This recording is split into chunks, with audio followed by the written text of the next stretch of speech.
నమస్తే Saaho TV news కు స్వాగతం. ముందుగా బులెటిన్ లో హెడ్లైన్స్ చూద్దాం.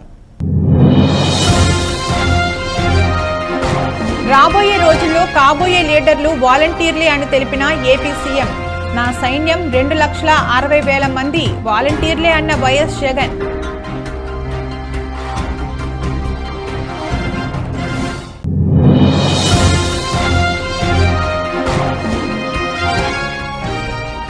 అంగరంగ వైభవంగా ప్రాకార మండప శంకుస్థాపన కార్యక్రమాలు ప్రారంభించిన ప్రభుత్వ విప్ మరియు శాసనసభ్యులు చెర్ల జగ్గిరెడ్డి.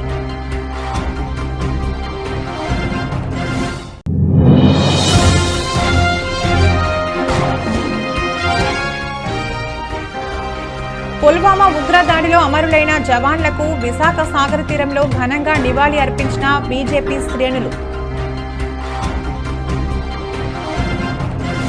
నేటి వాలంటీర్లు రాబోయే రోజుల్లో లీడర్లు, నాయకులు కాబోతున్నారని సీఎం వైఎస్ జగన్ అన్నారు.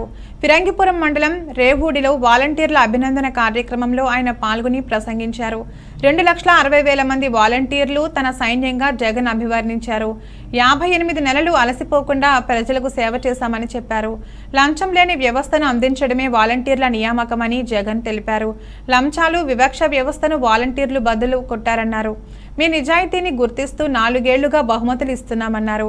875 మందికి సేవా వజ్ర, 4,150 మందికి సేవా రత్న, 2,50,439 మందికి సేవామిత్ర అవార్డులను ప్రదానం చేశారు. సేవా వజ్రాలకు 30,000 రూపాయల నుండి 45,000 రూపాయలు, సేవా రత్నాలకు 20,000 నుండి 30,000 రూపాయలు, సేవామిత్రులకు 10,000 నుండి 15,000కు పెంపు చేసి బహుమతులు అందించామన్నారు.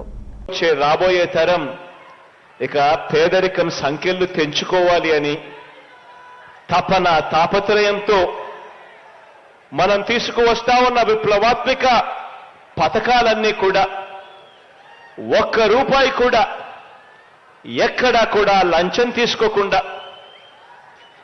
ఎక్కడా కూడా వివక్ష అనేది ఎక్కడా కూడా లేకుండా ప్రతి పేదవాడికి అందించాలన్న మీ జగనన్న ఎజెండాను త్రికరణ శుద్ధిగా అమలు చేస్తా ఉన్న మన భావి లీడర్లు ఈరోజు నా చెల్లెమ్మలు, నా తమ్ముల రూపంలో ఈరోజు నా దగ్గర కూర్చొని ఉన్నారు. మొట్టమొదటి రోజు నేను చెప్పా, మీరు చేస్తా ఉన్నది ఉద్యోగాలు కాదని. మొట్టమొదటి రోజు నేను చెప్పా, మీరు రాబోయే రోజుల్లో భావి లీడర్లు కాబోతా ఉన్నారు అని చెప్పా. మన వాలంటీర్ వ్యవస్థ మధ్య, ఆ జన్మభూమి కమిటీల మధ్య తేడా ఏమిటి అనంటే, వారి కమిటీలు, వారి జన్మభూమి కమిటీలు దోపిడీ కోసం పుట్టాయి. మన వ్యవస్థలు, మన ప్రభుత్వము, మన మేనిఫెస్టో, మన నవరత్నాలు, మన ఎజెండా ప్రకారం సేవ చేయటానికి మన వ్యవస్థలు పుట్టాయి. చంద్రబాబు ఆయన జన్మభూమి కమిటీలు ఓ గంజాయి మొక్క అయితే, మన సచివాలయాలు, అందుకు అనుసంధానమైన మన వాలంటీర్ వ్యవస్థ ఓ తులసి ముక్క అని చెప్పడానికి గర్వపడతా ఉన్నా. బీఆర్ఎస్ అధినేత మాజీ ముఖ్యమంత్రి కేసీఆర్ బీఆర్ఎస్ రాజ్యసభ అభ్యర్థిగా మహబూబాబాద్ జిల్లాకు చెందిన వద్దిరాజు రవిచంద్ర పేరు ఖరారు చేయడంతో వద్దిరాజు యువసేన జిల్లా అధ్యక్షుడు రాహుల్ నాయుడు ఆధ్వర్యంలో మహబూబాబాద్ జిల్లాలోని మదర్ తెరిసా సెంటర్లో కేసీఆర్ చిత్రపటానికి పాలాభిషేకం చేసి వద్దిరాజు యువసేన నాయకులు స్వీట్లు తినిపించుకున్నారు. అనంతరం టపాసులు పేల్చి సంబరాలు నిర్వహించారు. ఈ సందర్భంగా రాహుల్ నాయుడు, ఎండీ ఫరీదులు మాట్లాడుతూ, కేసీఆర్ అడుగుజాడల్లో నడుస్తూ తన బాధ్యతను సక్రమంగా నిర్వర్తిస్తుండటంతో రెండోసారి వద్దిరాజు రవిచంద్రకు రాజ్యసభ అభ్యర్థిగా ప్రకటించడం ఎంతో ఆనందంగా ఉందని అన్నారు. ఈ కార్యక్రమంలో వద్దిరాజు యువసేన నాయకులు, అభిమానులు, బీఆర్ఎస్ పార్టీ నాయకులు తదితరులు పాల్గొన్నారు. నియోజకవర్గ ప్రాంతానికి సంబంధించినటువంటి మహారాజు వద్దిరాజు రవిచంద్ర గారికి రాజ్యసభ అభ్యర్థిగా ప్రకటించినందుకు ఈరోజు మహబూబాబాద్ నియోజకవర్గ టీఆర్ఎస్ పార్టీ ఇన్ఛార్జి మాజీ శాసనసభ్యులు శంకరన్న గారి ఆదేశానుసారం కేసీఆర్ గారి చిత్రపటానికి పాలాభిషేకం చేస్తూ బాణసంచలు కాల్స్తూ సంబరాలు నిర్వహించుకున్నాం. కష్టకాలంలో పార్టీకి నమ్మకంగా కేసీఆర్ గారు కేటీఆర్ గారు ఇచ్చినటువంటి ఏవైతే పార్టీ ఆదేశాల మేరకు వారి బాధ్యతంగా పార్టీకి నమ్మకంగా పనిచేసినటువంటి రవిచంద్రన్న గారికి ఈరోజు మరోసారి బీఆర్ఎస్ పార్టీ నుండి రాజ్యసభ అభ్యర్థిగా ప్రకటించేందుకు మా మహబూబాబాద్ ప్రాంత బీఆర్ఎస్ పార్టీ నుండి అదేవిధంగా ఈ ప్రాంత ప్రజలందరి తరఫున వారికి హార్దిక శుభాకాంక్షలు తెలియజేస్తూ కేసీఆర్ గారి నాయకత్వాన్ని మేము బలపరుస్తూ కేసీఆర్ గారికి ఈ ప్రాంత ప్రజలు జిల్లా ఏర్పాటుకు సహకరించినటువంటి కేసీఆర్ గారు ఇనుగుర్తి మండలానికి ఏర్పాటు చేసినటువంటి కేసీఆర్ గారు ఈ రానున్నటువంటి రోజుల్లో కేసీఆర్ గారు ఏది ఆదేశాలు ఇచ్చినా కూడా నియోజకవర్గ ఇన్ఛార్జి శంకరన్న గారు అదేవిధంగా రాజ్యసభ అభ్యర్థి వద్దిరాజు రవిచంద్ర గారు పార్టీ అధ్యక్షులు ఎంపీ గారు కవిత గారు వీరందరి ఆదేశానుసారం ఈ ప్రాంతంలో బీఆర్ఎస్ పార్టీ అభివృద్ధి కోసం పనిచేస్తామని ఈ సందర్భంగా తెలియజేస్తారు. మహబూబాబాద్ జిల్లా కేంద్రంలో గిరిజన ఆరాధ్య దైవం సద్గురు సంత్ సేవాలాల్ మహారాజ్ 285వ జయంతి సందర్భంగా ప్రభుత్వం ద్వారా నిర్వహించిన వేడుకలకు ప్రత్యేక పూజలకు హాజరైన మహబూబాబాద్ ఎమ్మెల్యే డాక్టర్ మురళీ నాయక్ విభిన్న వేషధారణలో ఎడ్ల బండిపై సంప్రదాయ దుస్తులలో గిరిజన బంజారాలతో కలిసి స్థానిక ఎంఆర్ఓ ఆఫీస్ నుండి అనంతరంలోని సేవాలాల్ గుడి వరకు భారీ ర్యాలీగా వచ్చి అక్కడ ప్రత్యేక పూజలు నిర్వహించారు. ఈ సందర్భంగా ఏర్పాటు చేసిన సభలో జిల్లా గిరిజన నేతలు, లంబాడా హక్కుల పోరాట సమితి నేతలు, గిరిజన అధికారులు పాల్గొని సంత్ సేవాలాల్ సేవలను కొనియాడారు. అసెంబ్లీ ఎన్నికల తర్వాత జరిగిన సేవాలాల్ జయంతికి మహబూబాబాద్లో మాజీ ఎమ్మెల్యే బానోత్ శంకర్ నాయక్, ప్రస్తుత ఎమ్మెల్యే బూఖ్యాన్ మురళీ నాయక్ అనుచరులు పరస్పరం వాగ్వివాదాలు, గొడవలు జరిగే అవకాశం ఉన్నట్లు సమాచారంతో ఏఎస్పీ జోగుల చెన్నయ్య, డీఎస్పీ తీర్థాల సత్యనారాయణ ఆధ్వర్యంలో గట్టి బందోబస్తు ఏర్పాటు చేసి కట్టుదిట్టమైన భద్రత కల్పించారు. అన్యాయం జరుగుతూ ఉంది. వాళ్ళకి న్యాయం జరగాలంటే మనము గిరిజన సోదరులందరికీ ఆప్షనల్ హాలిడే ఇస్తే ఉద్యోగస్తులు కూడా భారీ ఎత్తున వచ్చి ఇటువంటి జయంతి ఉత్సవాలను చాలా ఘనంగా జరుపుతారని చెప్పేసి అడిగిన వెంటనే వారు చాలా సానుకూలంగా స్పందించి మన నాయకులు ప్రియతమ నాయకులు రేవంత్ రెడ్డి గారు వారు ఇది మన గిరిజన సోదరులు ఎవరైతే ఉన్నారో వారు అధికారులు ఉద్యోగస్తులు వాళ్ళందరికీ ఆప్షనల్ హాలిడే ఇస్తామని చెప్పేసి మాట ఇవ్వడం జరిగింది. అదే రకంగా వారికి జీవోని కూడా రిలీజ్ చేయడం జరిగింది. ఆ జీవో నెంబర్ RT 252 ప్రకారం 14వ తారీఖు 2వ నెల 2024 నాడే జీవో అమల్లోకి వచ్చింది. అదేవిధంగా వారికి కృతజ్ఞతలు తెలిపే విధంగా మేము ఎంఆర్ఓ ఆఫీస్ నుంచి ఈరోజు వరకు జనులు తండోపతండాలుగా భారీ సంఖ్యలో ఇక్కడికి వచ్చి మేమందరం పాదయాత్ర చేసుకుంటూ ఇక్కడ భోగ్ భండారో కార్యక్రమాన్ని చాలా విజయవంతంగా చేయడం జరిగింది. ఇది మా గిరిజన సోదరులకు సోదరుని మనందరికీ తరఫున నేను మన ప్రియతమ నాయకులు శ్రీ యనమల రేవంత్ రెడ్డి గారికి ప్రత్యేక కృతజ్ఞత వందనాలు తెలియజేస్తూ రాబోయే రోజుల్లో నాకు తెలిసి ఇక్కడ అధికారికంగా మేము ఇక్కడ శంకుస్థాపన చేసి సంవత్సరం నిండక ముందే మేము ఇక్కడ గుడి కట్టిస్తామని చెప్పేసి మీ అందరి సోదరులందరికీ తెలియజేస్తున్నాం.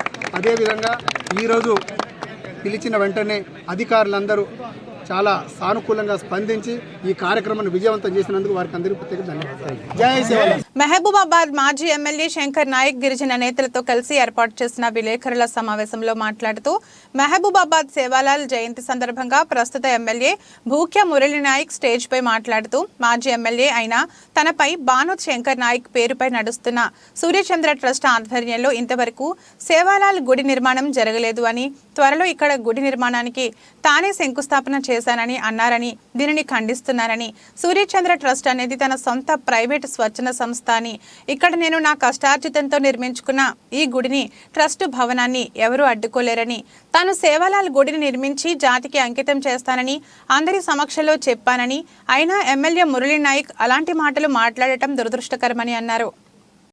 చాలా సంతోషం. గుడిని నిర్మించాల్సిందే, ఈ ప్రాంతాన్ని డెవలప్ చేయాల్సిందే. కానీ గత 9 సంవత్సరాలుగా ఈ జయంతి వేడుకల్లో మీరు పాల్గొన్నారా? కనీసం ఇక్కడ పాల్గొనలేదు. మీ ఇంటిలోనైనా జయంతి ఎప్పుడైనా జరుపుకున్నారా? కనీసం కాంగ్రెస్ పార్టీ కార్యాలయంలోనైనా గత 20 సంవత్సరాలు 30 సంవత్సరాలు ఏనాడైనా మీరు జయంతి ఉత్సవాలు జరుపుకున్నారా?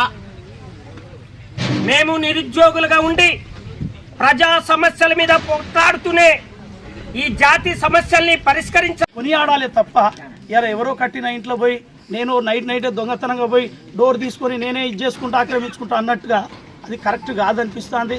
దాన్ని నేను ముక్తకంఠంగా జాతి ఖండిస్తుంది. ఎందుకంటే ఇది ఇలా చేయాలి అలా చేయాలి రకరకాలుగా మాట్లాడుతున్నారు. వాళ్ళకి తెలుసో తెలియదో నాకైతే అర్థం కావట్లేదు. ఇది ఎవరి సొత్తు కాదు, ఎవరి ఇల్లు కాదు, ఇది ఒక ట్రస్ట్. దానికి ట్రస్ట్ కమిటీ చైర్మన్ గౌరవ మాజీ ఎమ్మెల్యే శంకర్ నాయక్ గారు. దానికి ఒక కథ, ఒక వ్యవహారం, ఒక సిస్టమ్ ఉంటుంది. ఇలా రకరకాల ఏరే కులస్తుల ట్రస్టులు అన్నీ ఉన్నాయి. వాటి పేర్లు మార్చడానికి లేకుంటే కమిటీని మార్చడానికి మీరెవరు అంటున్నా. మీకు గొప్ప మనసు ఉంటే సేవలాల్ పేరుతో ఇంకా వందలాది ట్రస్టులు చేయండి, జాతికి సేవ చేసే కార్యక్రమాలు తీసుకోండి. కానీ శంకర్ నాయక్ గారిని ఏదో బదనాం చేయాలి, రాజకీయం చేయాలి చేయడం మాత్రం కరెక్ట్ కాదు. ఇంకోటి అంటున్నా, నేను గౌరవ ఎమ్మెల్యే గారిని కూడా మురళీ నాయక్ బోడుప్పల్లోని కెనరా నగర్ లో రమేష్ బాబు నూతనంగా భవత్ మీడియా యూట్యూబ్ ఛానల్ ప్రారంభించారు. ఈ కార్యక్రమానికి ముఖ్య అతిథులుగా కాంగ్రెస్ పార్టీ అధ్యక్షులు తుంగతుర్తి రవి హాజరై జ్యోతి ప్రజ్వలన చేసి ఛానల్ ప్రారంభించారు. ఈ సందర్భంగా తుంగతుర్తి రవి మాట్లాడుతూ నిజాన్ని నిర్భయంగా చూపించి ప్రజల పక్షాన పోరాడి ప్రజల కోసమే ఛానల్ నడిపించాలని రమేష్ బాబుని కోరారు. ఆ భగవంతుని ఆశీస్సులతో ఛానల్ ఎంతో ఎదగాలని, ప్రజల పక్షాన పోరాడే ఛానల్ గా పేరుగాంచాలని ఆయన అన్నారు. ఈ కార్యక్రమంలో వివిధ పత్రికల ప్రతినిధులు పాల్గొన్నారు. భావత్ మీడియా యజమాని రమేష్ బాబు పత్రికా ప్రతినిధులను సన్మానించారు. మేడిపల్లిలోని ముఖ్య అతిథిగా నూతన కమిటీ ఆధ్వర్యంలో ముఖ్య అతిథిగా కాంగ్రెస్ పార్టీ అధ్యక్షుడు తుంగతుర్తి రవణ గారు ఆహ్వానించడం జరిగింది. అన్నగారు ఆశీస్సులు ఎల్లప్పుడూ ఉండాలని కోరుకుంటున్నాము. అదేవిధంగా రమేష్ అన్న గారు నూతన ఛానల్ భావత్ అనే నూతన యూట్యూబ్ ఛానల్ ప్రారంభిస్తున్నాము. ఈ మీడియా మిత్రులకి శుభ పరిమాణం.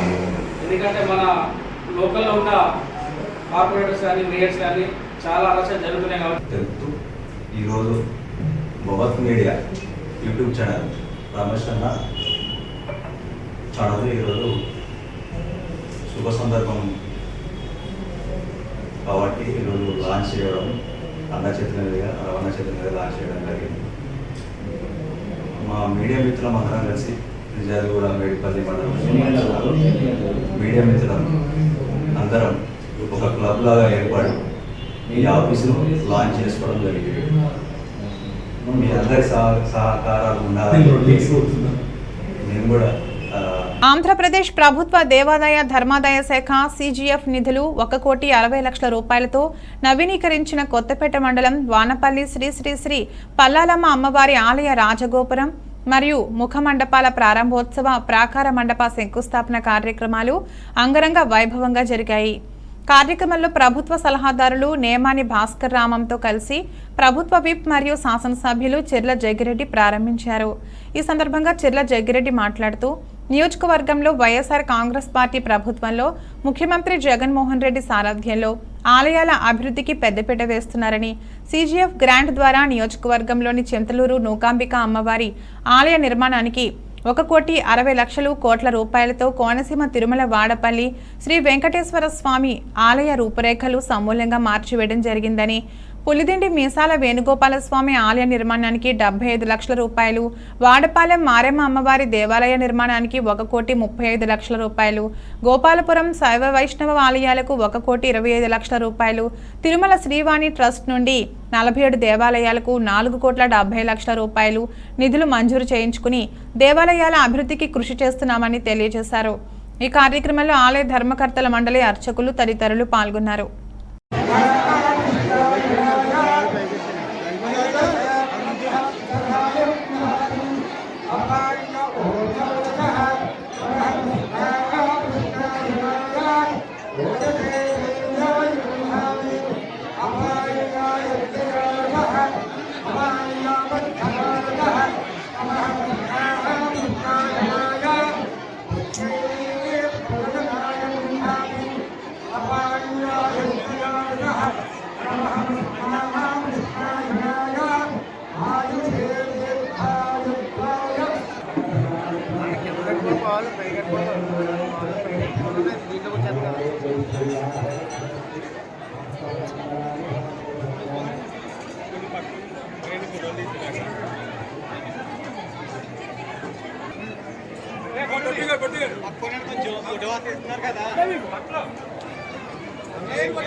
పుల్వామా ఉగ్రదాడిలో అమరులైన జవాన్లకు విశాఖ సాగర్ తీరంలో బీజేపీ శ్రేణులు ఘనంగా నివాళి అర్పించారు.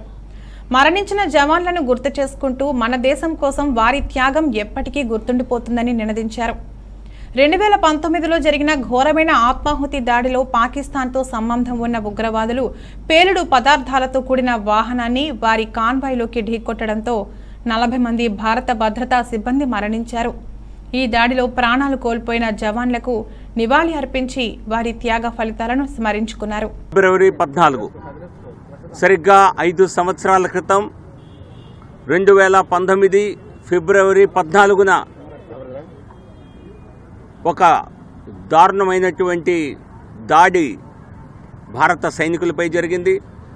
సైనిక బలాలపై, సిఆర్పిఎఫ్కి చెందినటువంటి సెంట్రల్ రిజర్వ్ పోలీస్ ఫోర్స్కి చెందినటువంటి 40 మంది వీరులపై తీవ్రవాదులు దాడి చేసి వారిని హతమార్చిన సంఘటన దేశవ్యాప్తంగా, ప్రపంచవ్యాప్తంగా అందరినీ ఆశ్చర్యపరిచింది, అందరినీ షాక్కు గురి చేసింది. ఈ విధంగా పాకిస్తాన్ ప్రేరిత తీవ్రవాదులు, జైషే మహమ్మద్ వంటి సంస్థకు చెందిన తీవ్రవాదులు ఇటువంటి సంఘటనకు పాల్పడి సుమారు దాని కారణంగా 40 మంది వీర మరణం పాలయ్యారు. ఈ విధంగా అనేక తీవ్రవాదుల దాడులు, పాకిస్తాన్ ప్రేరిత దాడులు ఈ దేశంలో జరిగాయి. మోదీ గారి ప్రభుత్వ హయాంలో దేశంలో మరే రాష్ట్రంలో కూడా తీవ్రవాదం అనేది దాదాపుగా 2014 నుంచే దాన్ని తుడిచిపెట్టడం జరిగింది. కానీ మదురు సంఘటనలు కశ్మీర్లో జరిగేవి. 2019లో పుల్వామా దాడి తర్వాత పాకిస్తాన్కి భారతదేశం ప్రధాని నరేంద్ర మోదీ గారి నాయకత్వంలో భారత సైన్యం చేసినటువంటి ప్రతి దాడుల కారణంగా జీరో టాలరెన్స్ అగెయిన్స్ట్ టెర్రరిజం అన్నటువంటి విధానాన్ని అవలంబించిన కారణంగా మన సైనికుల వారి యొక్క గొప్పతనానికి, వారి యొక్క వీరత్వానికి ప్రతీకగా ఇటువంటి దాడులు మళ్ళీ చేయటానికి పాకిస్తాన్ సాహసించలేకపోయింది.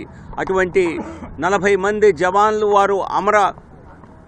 వారి జీవితాన్ని ఒక రకంగా చెప్పాలంటే భారతదేశాన్ని సురక్షితంగా ఉంచడం కోసం వారు వీరమరణం చెందటం జరిగింది. అటువంటి సైనికుల త్యాగాలని మర్చిపోకూడదు. ఈ దేశం ఎంతకాలమైనా సరే ప్రతి సంవత్సరం కూడా ఈరోజు వారిని స్మరించుకొని వారందరికీ ఆత్మకు శాంతి కలగాలని, వారి కుటుంబాలకి, వారి కుటుంబ సభ్యులకి భగవంతుడు ఎప్పుడూ కూడా పాతపట్నం మండలం సోద గ్రామంలో నియోజకవర్గ శాసనసభ్యురాలు రెడ్డి శాంతి పాతపట్నం మండలంలోని సోద గ్రామం నందు 200 లక్షల రూపాయలు స్టేట్ డెవలప్మెంట్ స్కీమ్ నిధులతో చేపట్టనున్న కిమిడి రుగడ రహదారి అభివృద్ధి పనులకు శంకుస్థాపన చేశారు. ఆమె మాట్లాడుతూ ఇప్పటి వరకు రోడ్ల అభివృద్ధికి 1000 కోట్లు నిధులు మంజూరు చేసినట్లు ఆమె తెలియజేశారు. అలాగే మళ్లీ రాబోయే ఎన్నికల్లో జగన్మోహన్ రెడ్డి సీఎం అయితే ఇంకా ఎన్నో అభివృద్ధి కార్యక్రమాలు, సంక్షేమ పథకాలు ప్రవేశపెడతారని ఆమె తెలియజేశారు. ఈ కార్యక్రమంలో DE Sagar, AE Gopalarao, contractor Pratap Reddy, జిల్లా వైఎస్ఆర్సీపీ ఎస్టీ సెల్ అధ్యక్షుడు జి అప్పన్న, మండల అధ్యక్షుడు S Pradeep, AMC vice chairman M Tatayya, master, మండల JAC convener Y Suryam, vice MPP Ganga Shobharani, సర్పంచ్లు గేదెల వెంకటలక్ష్మి, ఆనందరావు, కిరణ్, సర్పంచ్ ప్రతినిధులు బొనుగిరి, ఇప్పిలి ధనుంజయరావు, తులుగు ప్రవీణ్, పి మోహన్ రావు, వైఎస్ఆర్సీపీ నాయకులు జి సూర్యం, కరి లక్ష్మీనారాయణ, అప్టో మురళి మరియు అత్యధిక సంఖ్యలో మహిళలు, గ్రామ ప్రజలు పాల్గొన్నారు. మనసారా ధన్యవాదాలు. మన గోపాలరావు గారికి, ఏ గారికి, అలానే కాంట్రాక్టర్ గారికి, గౌరవ పెద్దలు మా సూర్యం గారికి, ధనంజయ గారికి, మా లక్ష్మమ్మ గారికి, మా శోభమ్మ గారికి, ప్రదీప్ గారికి, సూర్యం గారికి, తాతయ్య మహేష్ గారికి, మన సంజయ్ గారికి, అలానే మోహన్ గారికి, అప్పన్న గారికి, మరి ఇక్కడ విచ్చేసినటువంటి గౌరవ నాయకులకు, గిరి గారికి, గౌరవ పెద్దలకు, గౌరవ ప్రజాప్రతినిధులకు, మరి అక్క చెల్లెలకు, అన్నదమ్ములకు, పాత్రికేయ సోదరులకు అందరూ కూడా పేరు పైన మనస్ఫూర్తిగా నమస్కారాలు. మరి చక్కగా జగనన్న ప్రభుత్వం అంటే సంక్షేమం, అభివృద్ధికి మారుపేరు, రెండు కళ్ళు. మరి అలానే రహదారులు ఇంత మారుమూల ఈ గ్రామాల్లో కూడా చాలా చక్కగా మంచి రోడ్లు కావాలి, ప్రజలకు ఎక్కడ కూడా అసౌకర్యం కలిగించకూడదు, చక్కగా ఉండాలి అనేటువంటి మంచి ఉద్దేశంతో కాకినాడ రెవెన్యూ డివిజన్ కార్యాలయం ప్రాంగణంలో భోజన విరామ సమయంలో భారీ ఎత్తున అన్ని ప్రభుత్వ శాఖల ఉద్యోగులు, ఉపాధ్యాయ సంఘాల నాయకులు, పెన్షనర్లు పాల్గొని నిరసన ప్రదర్శన జరిపారు. ఈ కార్యక్రమంలో జిల్లా AP JAC chairman Guddati Rammohan Rao మాట్లాడుతూ ఉద్యోగులకు రావాల్సిన SL, GPF loans, APGLI, DA బకాయిలు అన్ని వెంటనే విడుదల చేయాలని మరియు 12 పీఆర్సీ 30% ఐఆర్ వెంటనే ప్రకటించాలని ప్రభుత్వాన్ని డిమాండ్ చేశారు. ఈ కార్యక్రమంలో ఏపీఎన్జీజీఓస్ అసోసియేషన్ జిల్లా కార్యదర్శి పేపకాయల వెంకటకృష్ణ, జిల్లా శాఖల నుండి ట్రెజరీ శాఖ సంఘం అధ్యక్షుడు పాము శ్రీనివాస్, జడ్పీ సంఘం అధ్యక్షుడు ఆర్వి రమేష్, టీచర్ సంఘాల నాయకులు, ఎస్టీయూ జిల్లా అధ్యక్షులు మోర్తా శ్రీనివాస్, బి మహేష్, యూటీఎఫ్ నుండి కె నగేష్, గోవిందరాజులు, తానిషా, గిరిధర్, జిల్లా ఏపీఎన్జీఓ సంఘం ప్రతినిధులు, సహా అధ్యక్షులు మట్టపర్తి వెంకటేశ్వరరావు, ఉపాధ్యక్షులు పాలపర్తి మూర్తిబాబు, సరెళ్ల చంద్రారావు, కేవీఎన్వి ప్రసాద్, యూనిట్ అధ్యక్ష కార్యదర్శులు సత్యరాజు, రామకృష్ణ తదితరులు పాల్గొన్నారు. ఆ కార్యక్రమానికి ధర్నా కార్యక్రమానికి వస్తారు. ఆ రోజు ధర్నా పూర్తి సక్సెస్ చేసుకుని అందులోనే భాగంగా మనం ర్యాలీ చేసుకుంటూ ఆ రోజు ఆ కార్యక్రమం ముగుస్తుందని, ఆ తర్వాత కూడా ప్రభుత్వం దిగివచ్చి మన యొక్క సమస్యల పట్ల గౌరవ ముఖ్యమంత్రి గారు ఆలోచన చేయకపోయినట్లయితే మరి చెలో విజయవాడ కార్యక్రమం కూడా 27వ తారీఖున మనం చేసుకోవడానికి ఎక్కడా కూడా ఆలోచించే ప్రసక్తి లేదు. అది కూడా పెద్ద ఎత్తున రాష్ట్ర సంఘం ఏదైతే నియమ నిబంధనలు ఇచ్చారో ఆ ప్రకారంగా మనం చెలో విజయవాడ కూడా జయప్రదం చేయాలని మిమ్మల్ని అందరినీ కోరుకుంటూ మరి ఈ యొక్క నూతన కార్యవర్గాన్ని ప్రమాణ స్వీకారం చేయవలసిందిగా సెక్రటరీ గారు పేపకాయల వెంకటకృష్ణ గారిని కోరుతా ఉన్నాం.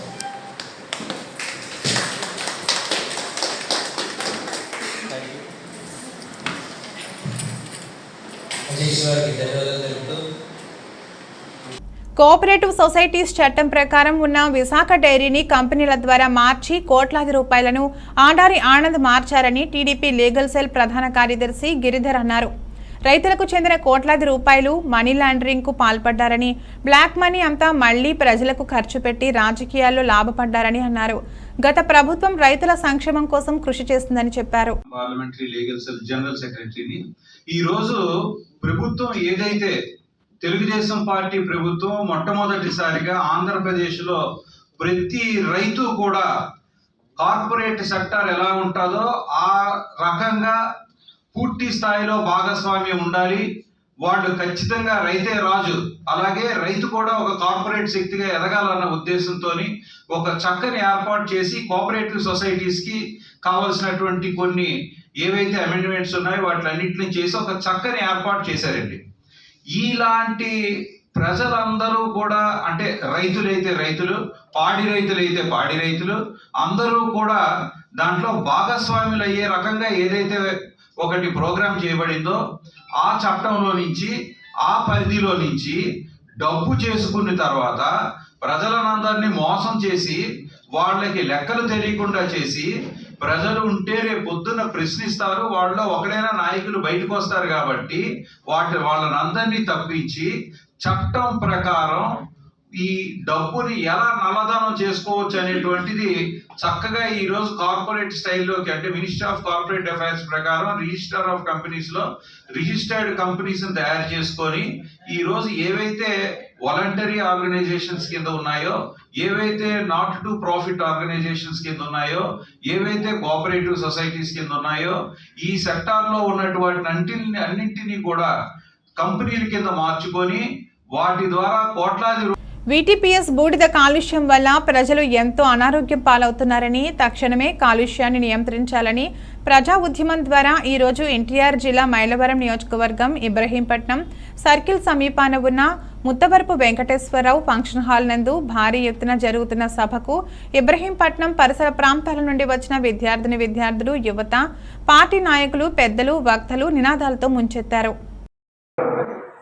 అంటే తుమ్మలపాలెం కానీ, గుంటుపల్లి కానీ, కొండపల్లి కానీ ఎవరైనా కూడా వాకింగ్ ట్రాక్ గా ఉపయోగించుకోవచ్చు. దేనికండి? వాకింగ్ ట్రాక్ గా మనం చెట్లు మొక్కలు అన్ని పెడితే మన భద్రాచలం ముందు కరకట్ట ఎట్లా ఉందో, మన ప్రకాశం బ్యారేజ్ దగ్గర ఎట్లా వాకింగ్ చేసుకుంటున్నారో, ఇది మనకు అవసరమా కాదా? వాకింగ్ ట్రాక్ పెట్టాల్సిన అవసరం ఉందా లేదా? దానికి ఏమైనా ఖర్చు ఉందా? సిఎస్ఆర్ నిధుల్లో కరకట్టకు అటు పక్కన ఇటు పక్కన చక్కగా చెట్లు పెడితే ఇక్కడ ప్రజలకి ఆ కృష్ణానది నీరు, ఆ యొక్క ఏటి గాలి ప్లస్ ఈ మొక్కల గాలి మనందరి ఆరోగ్యాలకు ఉపయోగపడతా లేదా అన్న విషయాన్ని ఎవరైతే ఇక్కడ యువత ఎవరైతే ఆర్గనైజ్ చేశారో ఈ పాయింట్ ని భారతీయ జనతా పార్టీ తరఫున ఈ ప్రాంత వాసిగా మేము ఈ పాయింట్ ని చెప్తున్నాము. బులెటిన్ ముగించే ముందు హెడ్లైన్స్ మరొకసారి. రాబోయే రోజుల్లో కాబోయే లీడర్లు వాలంటీర్లే అని తెలిపిన ఏపీ సీఎం. నా సైన్యం 2,60,000 మంది వాలంటీర్లే అన్న వైఎస్ జగన్.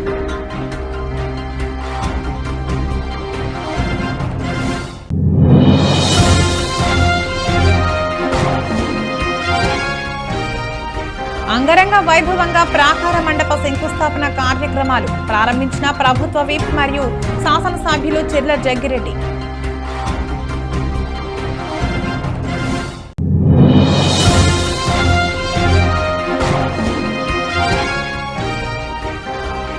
పుల్వామా ఉగ్రదాడిలో అమరులైన జవాన్లకు విశాఖ సాగర తీరంలో ఘనంగా నివాళి అర్పించిన బీజేపీ శ్రేణులు. ఇది రోజు బులెటిన్. మరో బులెటిన్లో మళ్ళీ కలుద్దాం. అంతవరకు సెలవు. నమస్కారం.